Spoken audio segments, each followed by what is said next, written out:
கர்த்தருடைய பரிசுத்த நாமத்திற்கு ஸ்தோத்திரம். இன்னைக்கு நம்ம பார்க்க போற வேத புத்தகம் உபாகமம் 31 அதிகாரம் 6 வசனம். நீங்கள் பலம் கொண்டு திடமனதாய் இருங்கள், அவர்களுக்கு பயப்படவும் திகைக்கவும் வேண்டாம். உன் தேவனாகிய கர்த்தர் தாமே உன்னோட கூட வருகிறார். அவர் உன்னை விட்டு விலகுவதும் இல்லை, உன்னை கைவிடுவதும் இல்லை. Be strong and courageous. Do not be afraid or terrified because of them. For the Lord your God goes with you. He will never leave you nor forsake you. Deuteronomy 31:6. இதை நம்ம ஒரு சின்ன கதையாக பார்த்துடலாமா?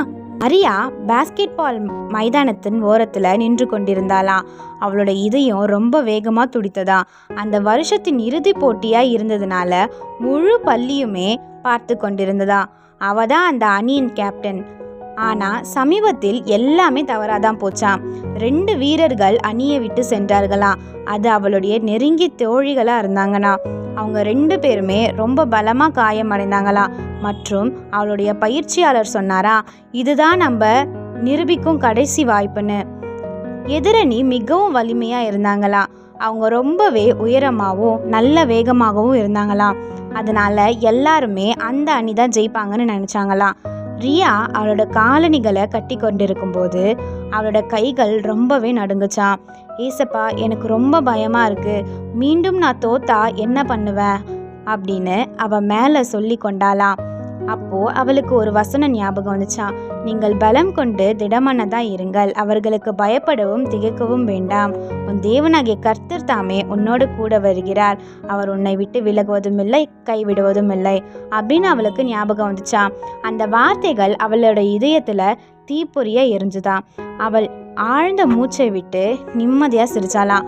விசில் அடித்த உடனே அவ புதிய தைரியத்துடன் விளையாட தொடங்கினாளா. ஒவ்வொரு முறை பயம் வந்தாலும் மனதுக்குள்ள நினைத்தாளா, நான் தனியா இல்லை, தேவன் என்னோட இருக்காருன்னு. போட்டி ரொம்பவே கடுமையா இருந்ததா. புள்ளிகளும் சமமா இருந்ததா. கடைசி சில வினாடிகள் மட்டுமே இருந்ததா. ரியா இறுதி பந்தை எறிந்தாளாம். அது ரொம்ப மேலவே போய் அந்த கூடை சட்டத்துல விழுந்ததா. மக்கள் முழக்கத்துடன் கை தட்டினாங்களாம். அவ முழங்காலில் விழுந்து கண்ணீரோட சிரித்தாளாம். நன்றி ஏசப்பா, நீங்க என்னை ஒருபோதும் விட்டு போகவே இல்லைன்னு சொன்னாலாம். வாழ்க்கை எப்போதும் எளிதா இருக்காது. சில நேரத்துல நம்ம விட்டு எல்லாரும் போயிட்டாங்கன்னு தோணும். ஆனா கர்த்தர் ஒருபோதும் உங்களை விட்டு போகவே இல்லை.